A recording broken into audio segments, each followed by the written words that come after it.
Hi, Dr. Stephanie Howard. My name is Thomas Benjamin. I'm a project assistant at the Center for Research on Ending Violence at Rutgers University School of Social Work. Could you please introduce yourself and share a little bit about how you became a social worker?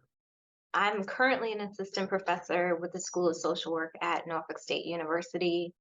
I got my doctoral degree from Howard University. My interest in social work, I am clinically trained, meaning I have my clinical license, but I'm also interested in working more so in the community. So I have a nonprofit that I started. I'm the president of a nonprofit, which more so focuses on working in the community, doing community outreach and development, kind of bringing the community together to learn and to grow as a community. When I actually was introduced to social work was in high school. My guidance counselor, I told her I wanted to help people. Like literally, that's what I said I wanted to do was help people. And she said that social work was a great field for that.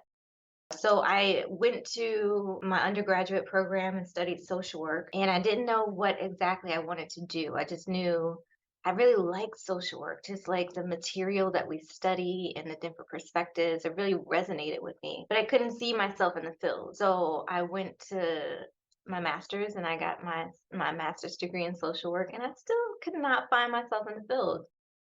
In the meantime, I kind of popped around in different positions in the field, but I was never really satisfied. And so I got my master's degree and I was working in the field.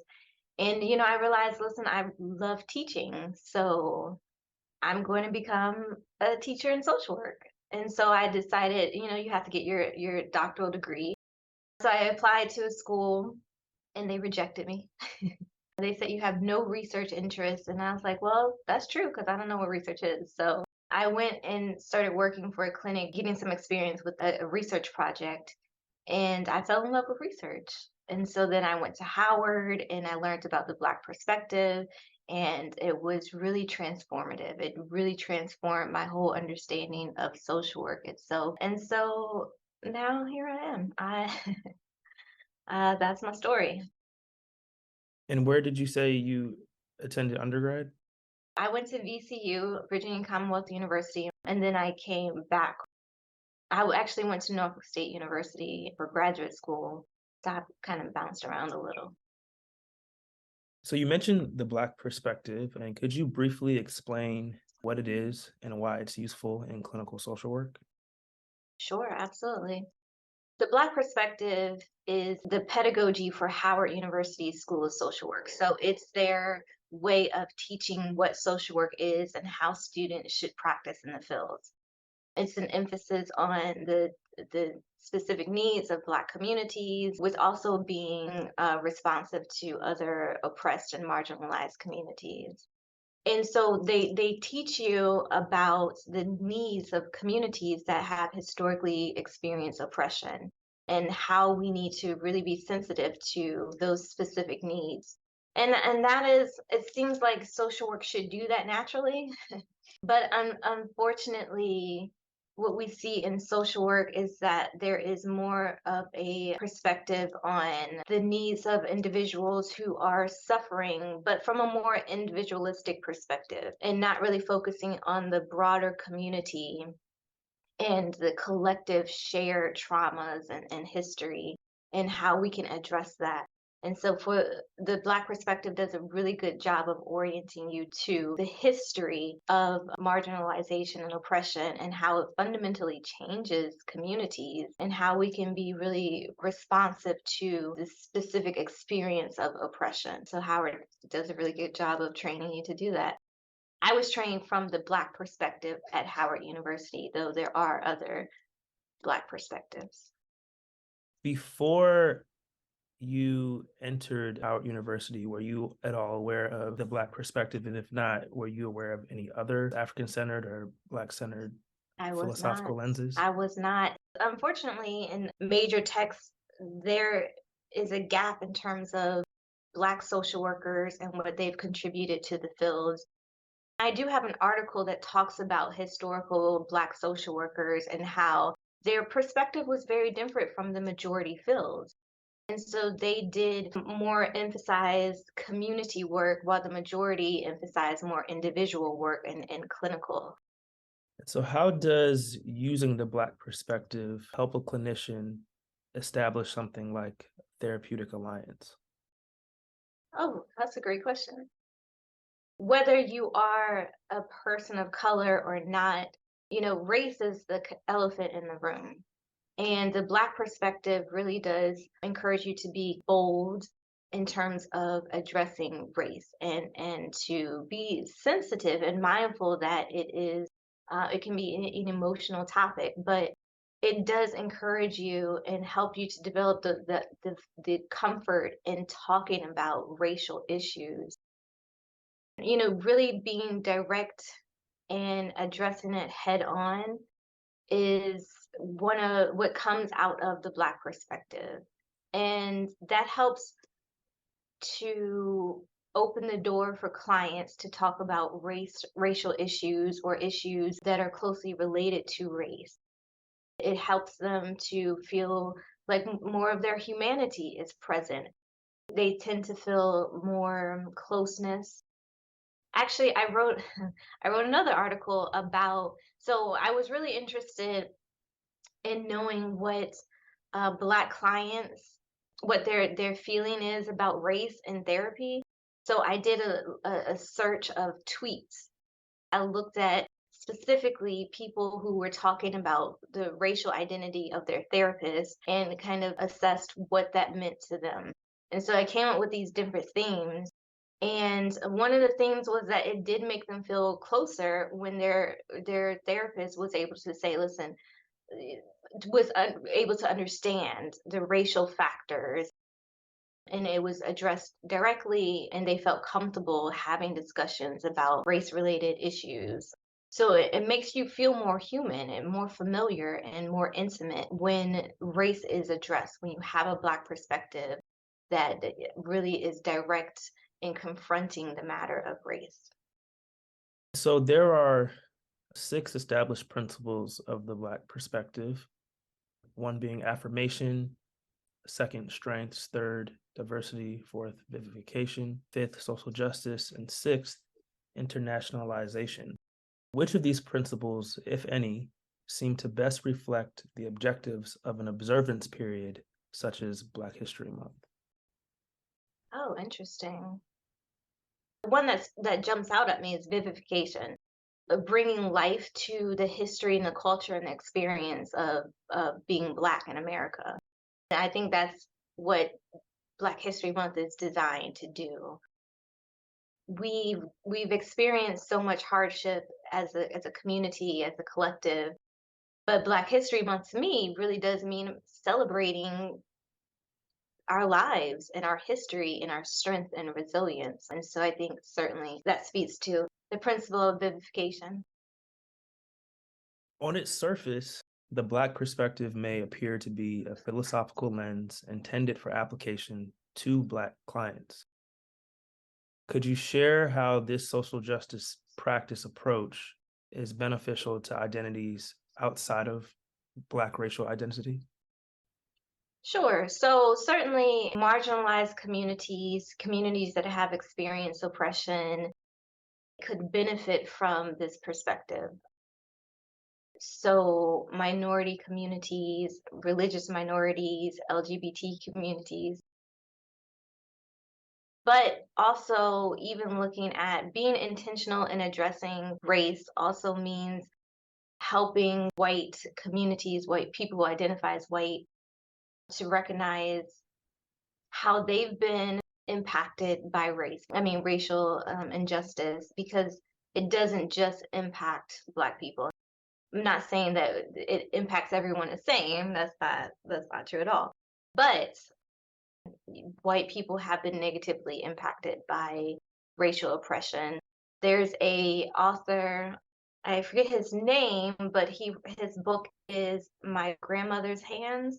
It's more of a therapeutic book addressing racial trauma, and it does talk about the racial trauma that white communities have experienced. And he describes a white child witnessing the lynching of a Black man.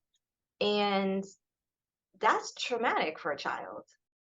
We know that if you identify with the victim, you may have more negative changes, more of a stronger trauma reaction, but it's still traumatic to watch some, violence like that, and to really have no understanding. Not that there isn't understanding for, senseless violence like that, but we've all experienced trauma as a result of this system, and so. Working with people to address that trauma, it can be valuable for many different populations. So, in your 2018 paper published in the Clinical Social Work Journal, paper entitled The Black Perspective in Clinical Social Work, you did go into detail on a particular case in which, of course, a pseudonym isn't used. You talked about a client named Sally. Sally, if I remember correctly, was a middle aged white woman who initially you encountered displaying anxiety from domestic violence. Could you talk about how the Black perspective helped her in her demonstrating ethnic and racial social bias? Sure. So Sally uh,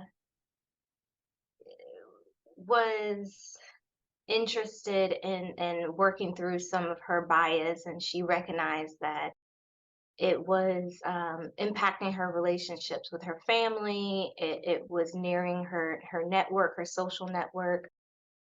And so she actually spoke with other people about the work that we were doing together. It was something that, and I think that's important to note that, this is not something I projected on her, or that I forced upon her. She was interested in undertaking this work because she saw that it wasn't helpful. I believe that, through it, she was able to be really kind of starting the process of becoming liberated from that bias. And it can the having a bias against someone takes a toll on you. There's anxiety, there's distress, there's discomfort, and being able to step out of that is can be very rewarding, personally rewarding. And she also was able to open up her network, and she started to have more diverse interactions with people, and they were comfortable interactions. She also was able to, to grow her network, and the experience of domestic violence is often a very isolating experience. People find that they lose friends and family, and so to be able to grow your social network is really important when you are experiencing domestic violence. And so it was very beneficial for her to be able to connect with other people and to have more diversity in her network. Also, in your paper, you had noted three clinical cases in which you used the Black perspective and that they demonstrated outcomes such as appreciation and integration of clients' worldview, empowerment of the client to make positive changes, solidarity with the client, and decreased social bias related distress. After continued use of the Black perspective, what outcomes would you anticipate for, say, a clinician? Do you see any benefits from using the Black perspective for the clinician after continued use, or maybe you have experienced some yourself? Personally, as a Black person working with, in particular, working with minorities and using this perspective, a lot of clients who are identify as Black, they want to work with someone who understands their perspective. They come in and they express a lot of gratitude, and just to be able to come and have a safe space, and to feel their concerns, their values, their experiences, to have them normalized. it's rewarding to be able to support people in such a unique way, because not a lot of clinicians can do that. Even clinicians of color may not be able to hold space for Black clients to be able to feel themselves and to feel validated and affirmed. So that's really rewarding to be able to do that. As we're talking about many of the concerns and the issues that we discuss are very familiar. And so it can be kind of, I don't want to say therapeutic, but it can, I guess it does affirm my own position, and to hear other people going, experiencing similar concerns and having similar thoughts and reactions. But I would also say that just being able to use the Black perspective and address race directly, it helps you to be more comfortable with non-white clients, and that's always great to feel comfortable and to be able to be your authentic self in those settings. If we're not addressing them, then there's kind of this conflict, and you can feel that conflict and you can feel the tension. And so I think it helps the therapeutic relationship because it deflects some of that tension. It helps you to really come together on a shared understanding and appreciation for who the person is. There's a colorblind philosophy where people think that we should ignore race or we should ignore cultural differences, but that minimizes like the whole person. And so being able to have this perspective and to confront these parts of people, it helps them to feel more human, to feel more understood, and to be affirmed and validated. So I think it's helpful as a clinician too. I think there's a lot of value to it as a clinician.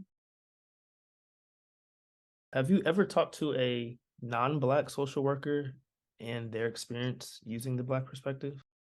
I haven't so much talked to someone about using the Black perspective. I've talked to non-Black clinicians about using the Black perspective, but I've never talked to someone who used a non-Black clinician who used the Black perspective.